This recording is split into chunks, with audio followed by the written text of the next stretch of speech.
Mamahaw ta guys. Sali ako iputo. Pritong isda. Basig di ma kasya. May konti akong kanin.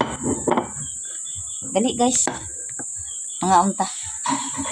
Dilaw siya.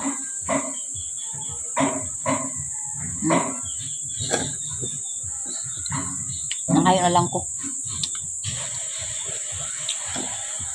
Kaunta po ito. Humok pa kayo. Kanlaw ni siya gibuhat guys. Harap kasya na siguro sa akin.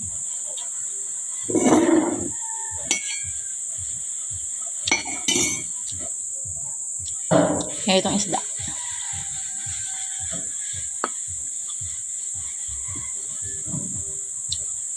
Kailangan hinay-hinay lang kayo. Matukan ka.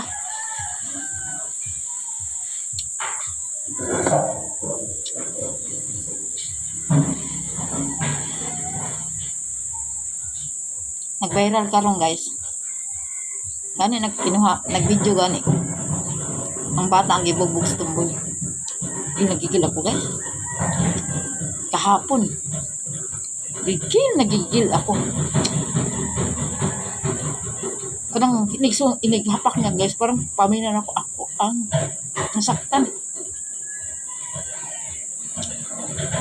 Tao nilang nato. Buti nahuli na siya. Diba? Malaking tulong talaga ang social media ngayon. Oh, nahuli na.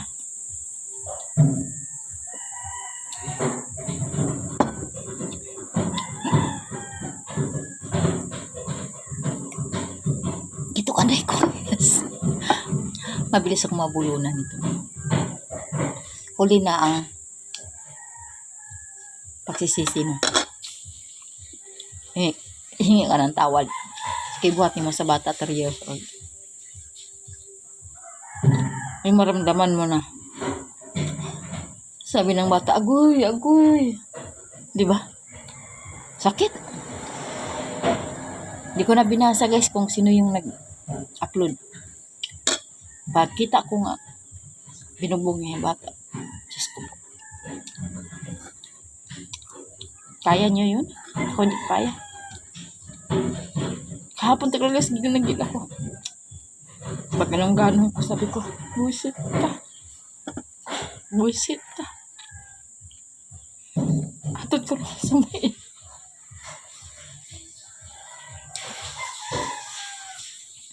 Ay ko lang, ano yun? Mas-stress lang ako. Hanggang pagtulog ko guys, siniisip ko yung bata.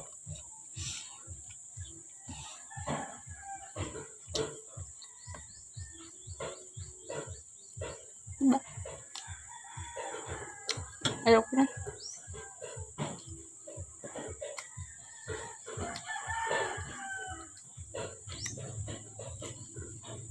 Magdusa ka. Kalaban niya guys, DHWD. Ewan ko sa nanay. Kancay guys, nga ano lang siya.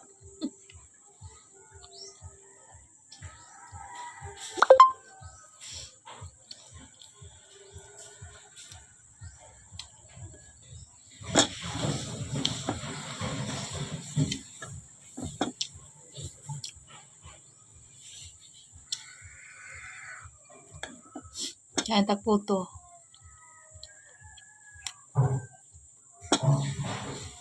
Trauma yung bata na yun.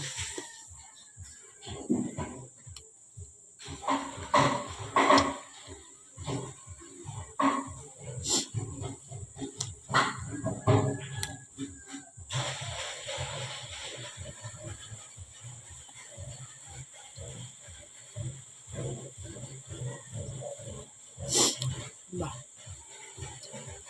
At ikaon nato ba?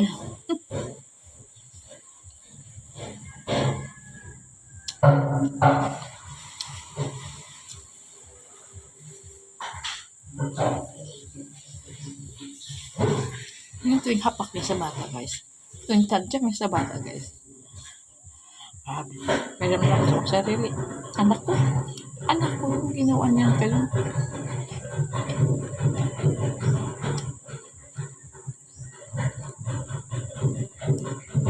Ano lang ta guys. Sakit sa dibdib.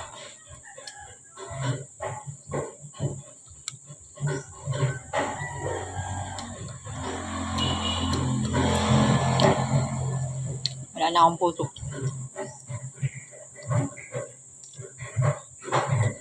Masarap talaga ang puto sa perito guys.